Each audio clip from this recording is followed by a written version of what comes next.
So, meron akong nabili dito na napaka-interesting na supposed to be a gaming phone at a very cheap price. This is the Nubia Neo 3. Nabili ko lang to noong nag-sale sa halagang 5,280. And currently, meron siyang presyo na around 6,000 pesos. Now, at this price point, meron ka ng mala gaming phone na design. Meron pang pailaw dito. It also has gaming triggers, which is a pressure-sensitive zone kung saan perfect na perfect pang gaming. Para ka ng merong gaming console. Tapos, pagdating sa iba't ibang mga specs, interesting talaga. 50MP sa camera, 6,000 mAh sa battery, tapos 33 watts of fast charging. Baka eto na yung perfect na 6,000 pesos na hinahanap mo. Today, pag-uusapan natin lahat ng mga na-experience ko using this phone dahil nga ginamit ko na to ng around 2 weeks and sasabihin ko sa inyo lahat ng mga dapat nyong malaman. Kaya naman, simulan natin ang full review and we will start in 3, 2, 1. Let's go!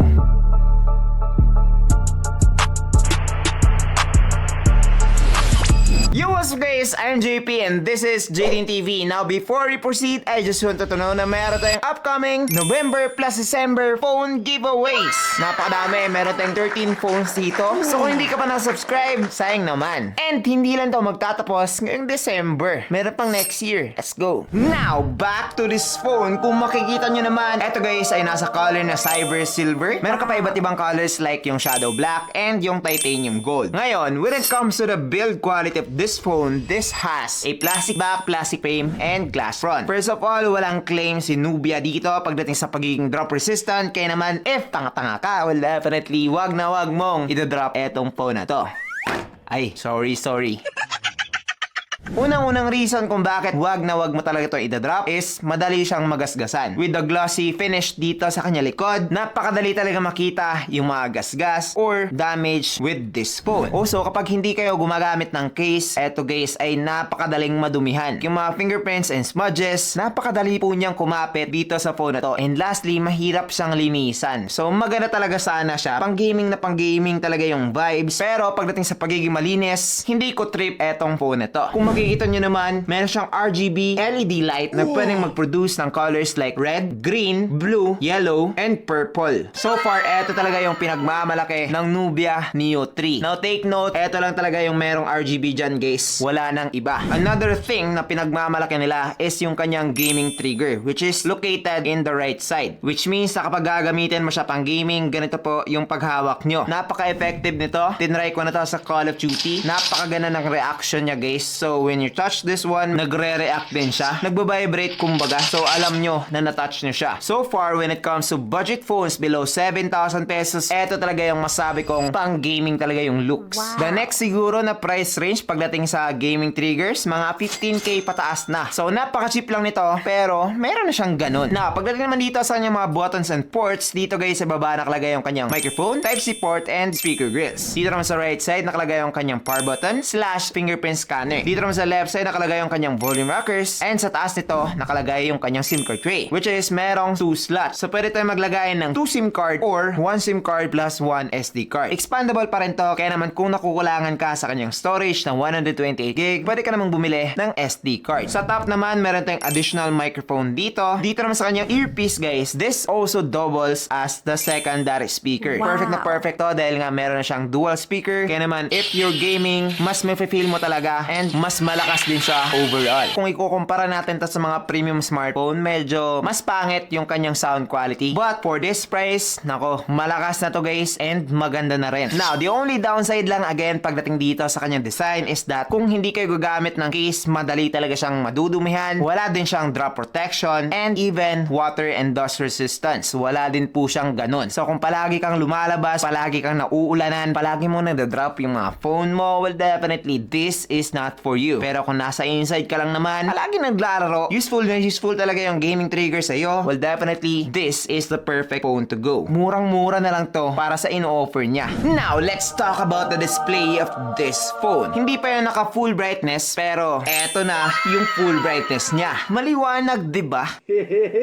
It's because pagdating dito sa kanyang display guys, eto ay meron ng 6.8 inch IPS LCD display with 1080p Full HD Plus resolution, 120Hz, and up to 1000 nits of peak brightness. Kaya naman, if ever gumamit man kayo sa labas, makikita and klaro pa rin yung display. Just don't compare this phone sa mga Infinix Hot 60 Pro dahil nga 3000 nits na yun. Napakaliwanag na nun. Pero so far, most of the phones at this price point, below 1000 nits yung kanilang mga brightness. So I conclude na isa to sa mga mas maliwanag na display na mahanap nyo sa presyong 6,000 pesos and below. Pagdating naman dito sa kanyang speed or pagiging smooth, okay naman ako sa na-experience ko using this phone. 120Hz is enough for me, and so far when it comes to Facebook, YouTube, and even TikTok, smooth naman and mabilis yung na-experience ko habang ginagamit etong phone na to. Tapos kapag mahilig naman kayong manood ng mga movies and videos, high quality or high resolution na rin to with a 1080p Full HD Plus. Although IPS LCD lang siya, kaya naman di masyadong maganda kapag puro black yung nakikita nyo sa screen. Medyo grayish, yun yung na-experience ko. But most of the time, kapag meron namang colors tapos bright, okay na okay yung mapapanood mo ng mga videos using this phone. Given naman na IPS LCD, kaya naman meron siyang mga bezels all around. Pero salute din ako sa Nubia dahil nga punch hole na rin siya, tapos malaki rin yung kanyang display. Almost 7 inch na. Halos kasing laki na ng akin. In short, mas malaki pa rin yung akin. So far, pagdating dito sa kanyang display, competitive na to sa kanyang presyo. Merong mga mas better, pero mas marami naman yung mas worse. This also has MOS level 4 pagdating sa kanyang protection dito sa kanyang display.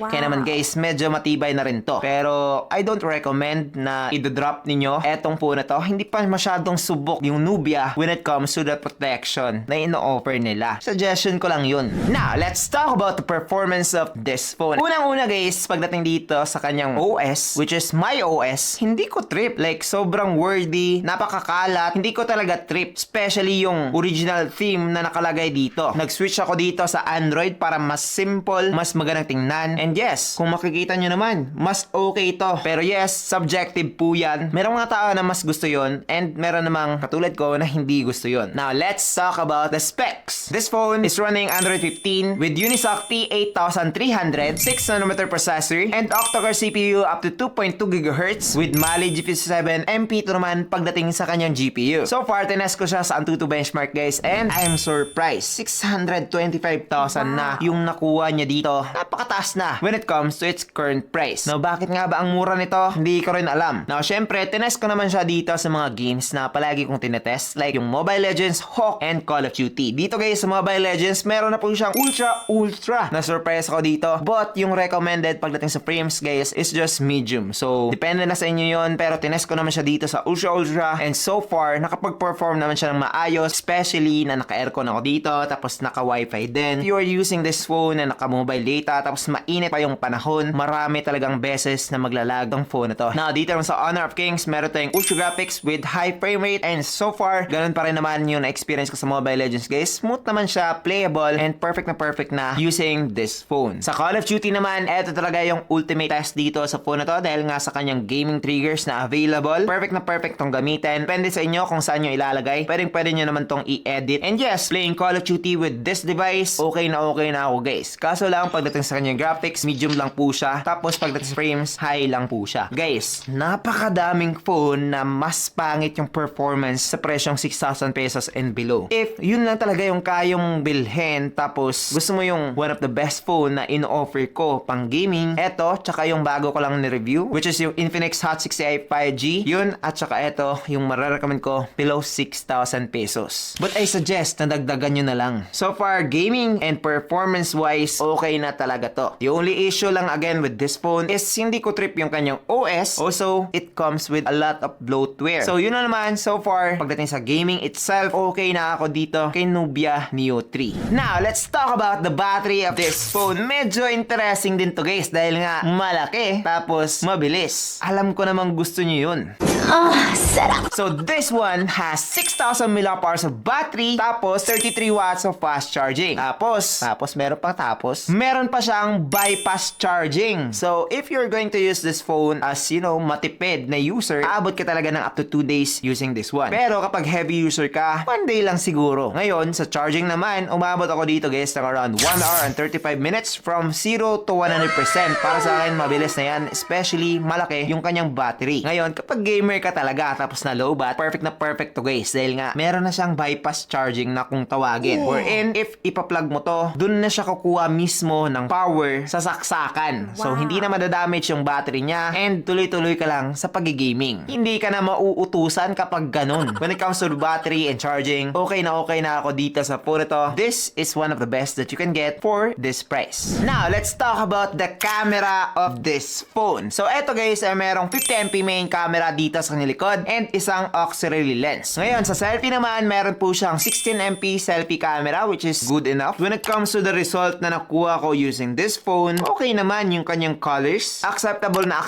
to, especially at this price point. But yes, marami pang mas better dito guys when it comes to the colors. When it comes to the sharpness naman, sharp na rin po siya. Mataas na po yung kanyang resolution pagdating dito sa kanyang back camera. When it comes to taking photos sa inyong mga cats, mga products, or even outdoors, okay na tong pang picture-picture guys. Pero pagdating naman sa low light or sa gabi, I think hindi talaga to magandang gamitin. If you love taking photos, kailangan mo talaga yung light and yung pag-aangle. When it comes to this price, hindi po talaga to yung the best na camera na pwede nyong bilhin. Dahil nga, again, hindi naman talaga to camera phone. Now, when it comes to the video naman, this phone offers 4K at 30fps dito sa kanyang main camera and 1080p at 30fps naman pagdating sa kanyang selfie camera. O diba? Meron ng 4K? Lupet! Ngayon, try naman natin. So, eto guys, yung video camera using this Nubia Neo 3 4K at 30fps. Ano sa tingin nyo? Sharp ba? Comment down below. Ngayon, try naman natin yung kanyang selfie. Now, eto naman guys, yung selfie video camera. Parang medyo brown ako dito. But yes, ano sa tingin nyo? Okay ba? Comment down below. 1080p to, by the way. So, after using this phone, I think the 4K is not really 4K. Huh? Medyo smoothen out yung aking mukha dito. I don't think na okay to pang video. Picture-wise, okay na ako. Acceptable. Decent yung kanyang mga nakuhang pictures. Pero sa video guys, mas maganda dito. Pero again, this is not the worst. So camera-wise guys, maraming mas maganda. Marami rin yung mas pangit. Now, before we go into my recommendation, dapat ko talagang sabihin sa inyo lahat ng mga features na ino-offer nito. So katulad na lamang ng kanyang gallery dito guys, which is Google Photos, pwede na kayong mag-edit dito and mag-erase. Yes, kapag merong mga bagay na gusto nyong i-erase, gusto nyong i-delete sa inyong background, okay to guys. Magic Eraser is andito na. Also, kapag nakakuha kayo ng pictures na blur, tapos kailangan talaga yung picture na yon, meron din tayong unblur na feature. Marami pang iba like yung pop, sharpen, denoise, and even move. Okay to guys na mga feature. Also, nakalimutan ko kanina, pero this one has an 8GB of RAM that is expandable up to 16GB. So, napakalaking RAM na nun. Yung storage lang siguro yung medyo kulang. Meron ditong tinatawag na AI translator. Andito na rin yan. Sa gaming naman, it also has gyroscope. So, kapag kailangan mo yung gyroscope na feature, meron na din yan dito sa phone na to. Also, meron pang dami pala. This is not a Go edition na Android device. So, lahat ng mga feature na makukuha mo sa isang full Android, andito na yan sa phone na to.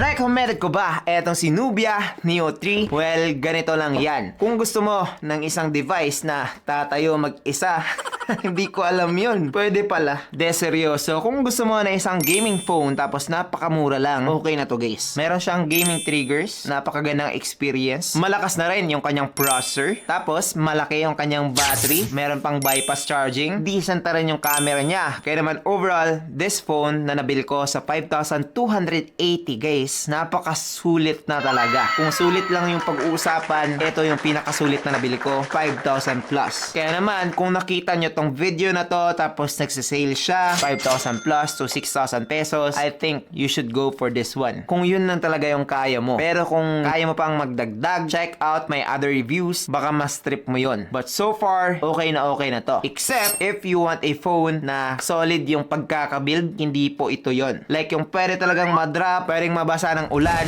hindi talaga eto yon. Pang gaming lang siya, pero hindi siya matibay. Yun na naman for this video. I hope na nag-enjoy kayo. And guys, kung gusto mong makakita ng ganitong mga klaseng review, like yung hindi sugarcoat, well, definitely mag-subscribe ka lang. So that's it, MJP, and this is JTTV. Thank you for watching, and God bless. Bye-bye.